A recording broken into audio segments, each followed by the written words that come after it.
going on, guys? Grave here. Welcome back to the Elder Scrolls Online. And today I want to talk about some of the best settings you can run on console. Of course, I play on PS4, but these will work on Xbox as well. It's going to be a bit of a longer video than I usually post, but we're going to go over all the settings in game.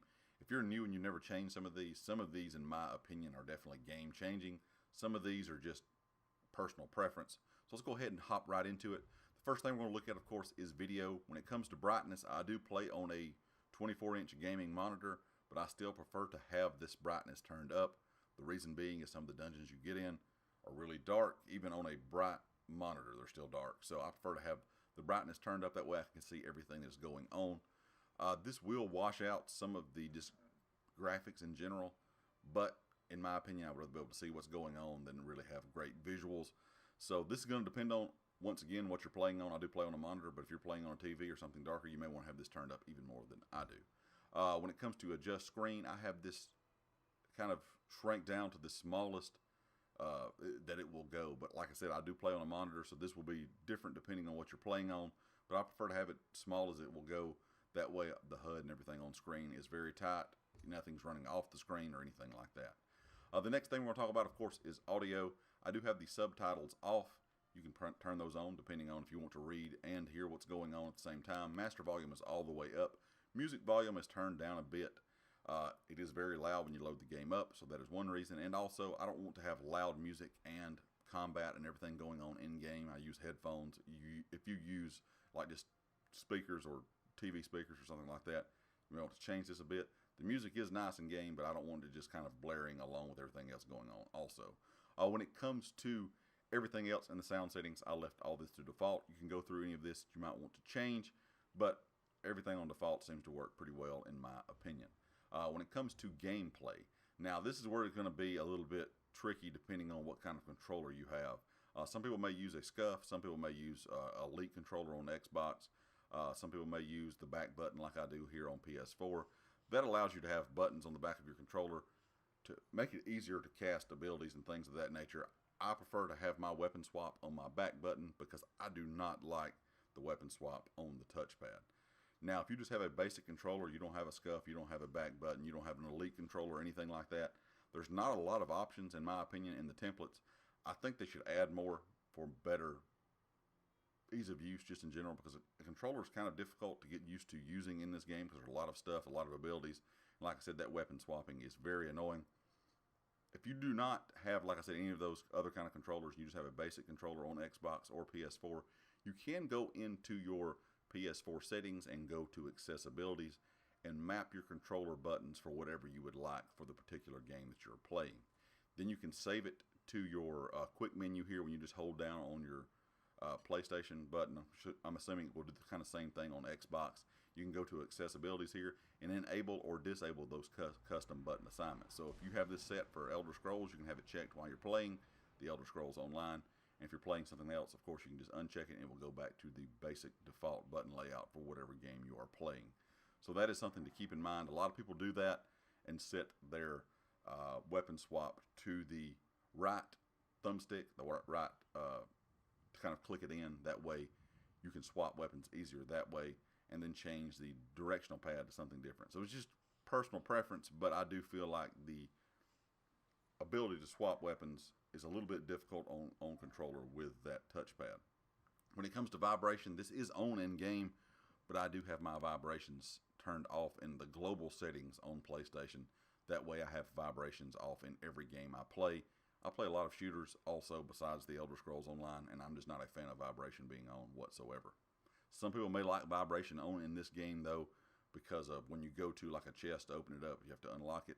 You can feel the vibration of the controller when you're getting close to, having it unlocked or breaking your lockpick. So keep that in mind if you may want to have the vibration on for that instance.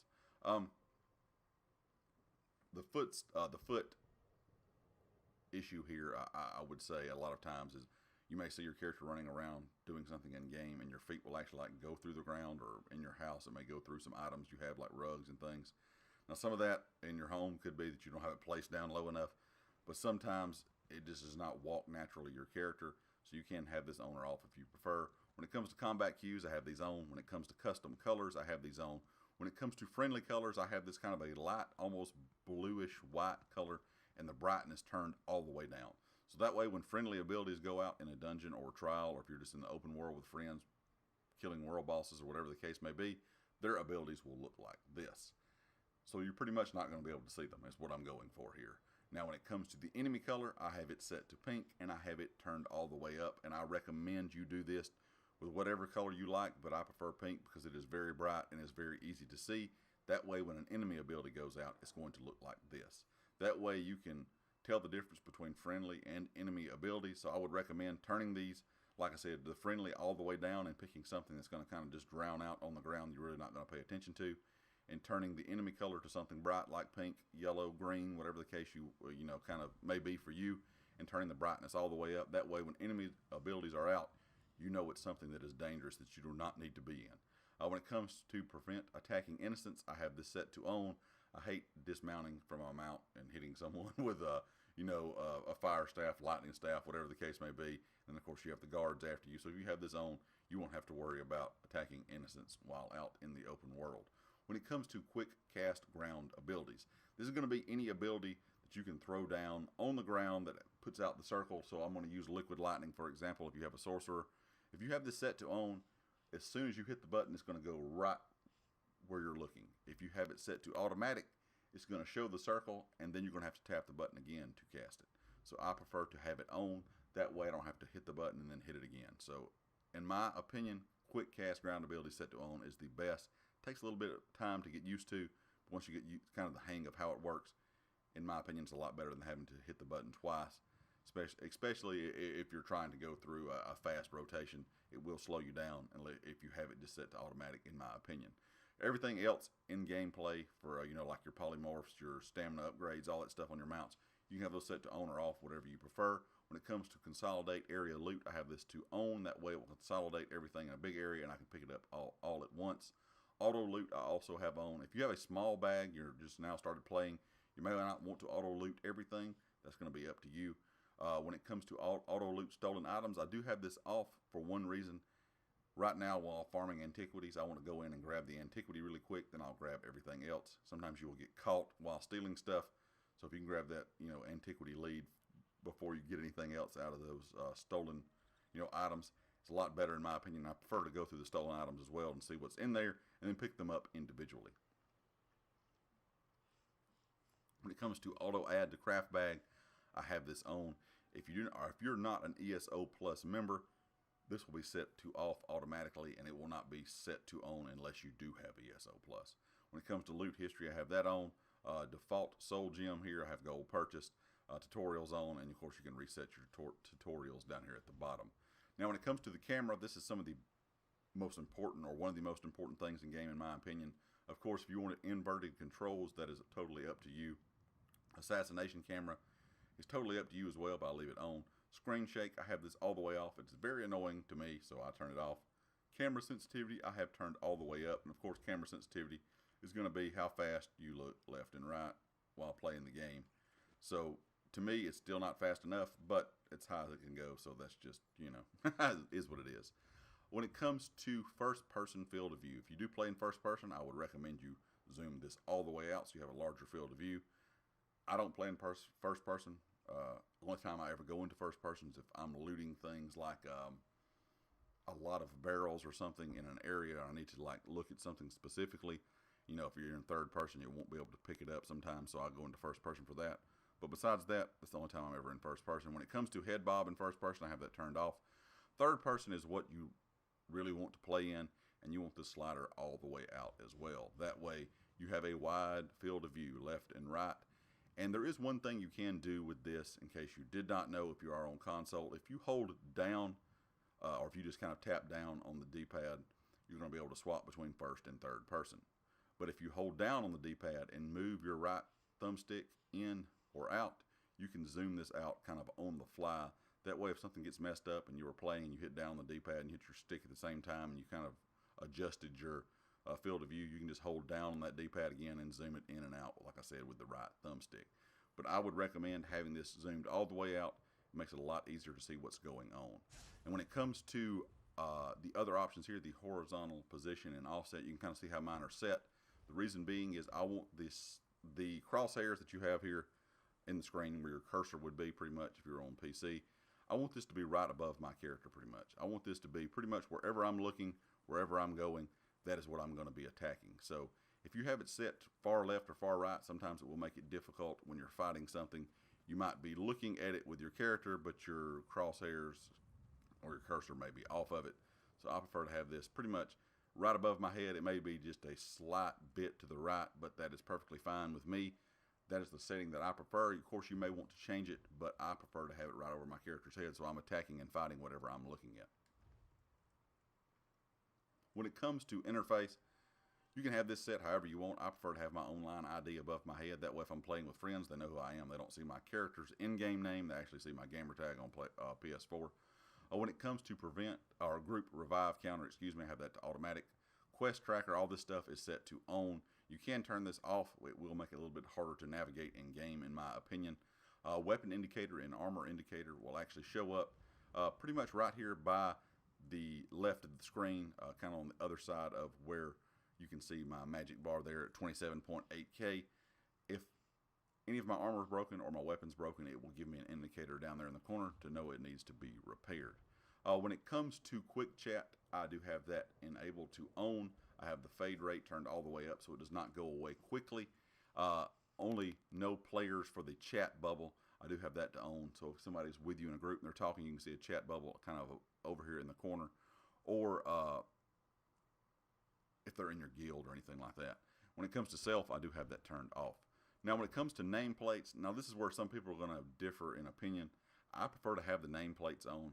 Some people say it causes too much clutter, that it makes it lag a little bit, whatever the case may be. I've heard a lot of different things. Who knows if that's true or not? I'm not sure. It could be. But I do have nameplates set to on, show title set to on. All this stuff is set to on except display the name of your character as overhead text. I have that off. Self I also have disabled. Now when it comes to group members, of course I have this set to always, and you can kind of get the idea here. You want group members, of course, to always again. When it comes to friendly NPCs, I always have these set to targeted or injured. That way, if you're out in the world, you see an NPC, you won't just have a bar over their head when you look at them, it will actually have their name over their head. Some people prefer, like I said, just to have the quest indicators on. I prefer to have this on so I can see whatever this character is. If it's a vendor, if it's a traveling merchant, whatever the case is, you might need to sell some items sometimes and you're out, and you don't have a merchant that you can summon that you have purchased from the Crown Store. There may just be one of these NPCs that's walking down the road that is a merchant. If you have this set to targeted so you can see everything about the friendly NPCs, then you can kind of tell who they are and what they are exactly above their head. But some people, like I said, prefer to have that turned off. So all of this stuff for enemy NPCs, friendly NPCs, you can kind of see I have set to always or targeted or injured. That way you can always see them when you're looking at them. When it comes to health bars, I have those on. When it comes to alignment, I have to center. Of course, when it comes to damage taken, I have on. Frame borders on. This is turned off. This controls the display of the overhead health bar above your character. I have that set to never. You can have this set to always. You can do it for your group members as well. I do have it set for my group members so you can see their health bars above their head within a dungeon or something like that if you're a healer or a tank or just want to know the information in general. When it comes to friendly NPCs, once again, targeted. Everything down here is targeted or, injured or targeted. So just pretty much go through all that. Turn it on how you would like it to be, but I prefer to be able to know information about everything when I'm looking at them, like I said. Now, when it comes to alliance indicators, I have that set to enemy. Group members is on. Displays an icon above friendly players that are dead. I have that set to on as well. That way you can know if you need to resurrect them or not. And if you're playing PvP, this is a very good thing to have on because if not, it's going to be kind of hard to see who's on the ground and, who needs to be picked up, who doesn't, that kind of thing. When it comes to glow thickness, I do have that set all the way up. Target glow is to on. Intensity is all the way up. And of course, intensity again is all the way up. Now, when it comes to social, this is all personal preference. I do have my text size to small. That way, if somebody in the zone, guild, whatever case is talking, it doesn't fill up the chat bar with a lot of big letters. If it does, you're only going to have a line or two of each person's comment. I prefer to have it on small. That way you can see more on the in the chat bar. When it comes to HUD chat display, I have this off for right now. If you have it on, of course, you can see the chat over here in the right corner. I just have this off for the purpose of making this video.